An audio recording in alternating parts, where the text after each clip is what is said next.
اعوذ باللہ من الشیطان الرجیم بسم اللہ الرحمن الرحیم رب اشرح لی صدری ویسر لی امری واحلل عقدۃ من لسانی یفقہوا قولی واجعل لی وزیرا من اہلی آمین یا رب العالمین۔ آج ہم سورہ سبا کا ترجمہ آیت نمبر 28 سے شروع کر رہے ہیں۔ اور اے نبی صلی اللہ علیہ وآلہ وسلم، ہم نے تم کو تمام ہی انسانوں کے لیے بشیر و نذیر بنا کر بھیجا ہے، مگر اکثر لوگ جانتے نہیں ہیں۔ یہ لوگ تم سے کہتے ہیں کہ وہ وعدہ کب پورا ہوگا اگر تم سچے ہو۔ کہو، تمہارے لیے ایک ایسے دن کی میعاد مقرر ہے جس کے آنے میں نہ ایک گھڑی بھر کی تاخیر تم کر سکتے ہو اور نہ ایک گھڑی بھر پہلے اسے لا سکتے ہو۔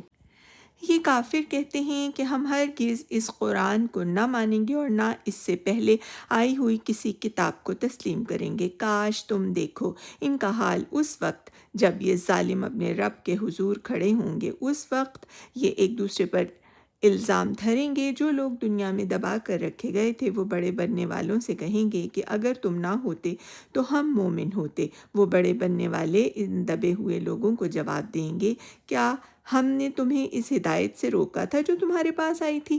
نہیں، بلکہ تم خود مجرم تھے۔ وہ دبے ہوئے لوگ ان بڑے بننے والوں سے کہیں گے، نہیں، بلکہ شب و روز کی مکاری تھی جب تم ہم سے کہتے تھے کہ ہم اللہ سے کفر کریں اور دوسروں کو اس کا ہمسر ٹھہرائیں۔ آخر کار جب یہ لوگ عذاب دیکھیں گے تو اپنے دلوں میں پچھتائیں گے اور ہم ان منکرین کے گلوں میں توق ڈال دیں گے۔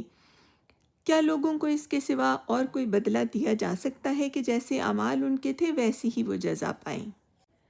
کبھی ایسا نہیں ہوا کہ ہم نے کسی بستی میں ایک خبردار کرنے والا بھیجا ہو اور اس بستی کے کھاتے پیتے لوگوں نے یہ نہ کہا ہو کہ جو پیغام تم لے کر آئے ہو اس کو ہم نہیں مانتے۔ انہوں نے ہمیشہ یہی کہا ہے کہ ہم تم سے زیادہ مال اور اولاد رکھتے ہیں اور ہم ہرگز سزا پانے والے نہیں ہیں۔ اے نبی صلی اللہ علیہ وآلہ وسلم، ان سے کہو، میرا رب جسے چاہتا ہے کشادہ رزق دیتا ہے اور جسے چاہتا ہے نپتلا عطا کرتا ہے، مگر اکثر لوگ اس کی حقیقت نہیں جانتے۔ یہ تمہاری دولت اور تمہاری اولاد نہیں ہے جو تمہیں ہم سے قریب کرتی ہیں، ہاں مگر جو ایمان لائے اور نیک عمل کرے، یہی لوگ ہیں جن کے لیے ان کے عمل کی دوہری جزا ہے اور وہ بلند و بالا عمارتوں میں اطمینان سے رہیں گے۔ رہے وہ لوگ جو ہماری آیات کو نیچا دکھانے کے لیے دوڑ دھوپ کرتے ہیں تو وہ عذاب میں مبتلا ہوں گے۔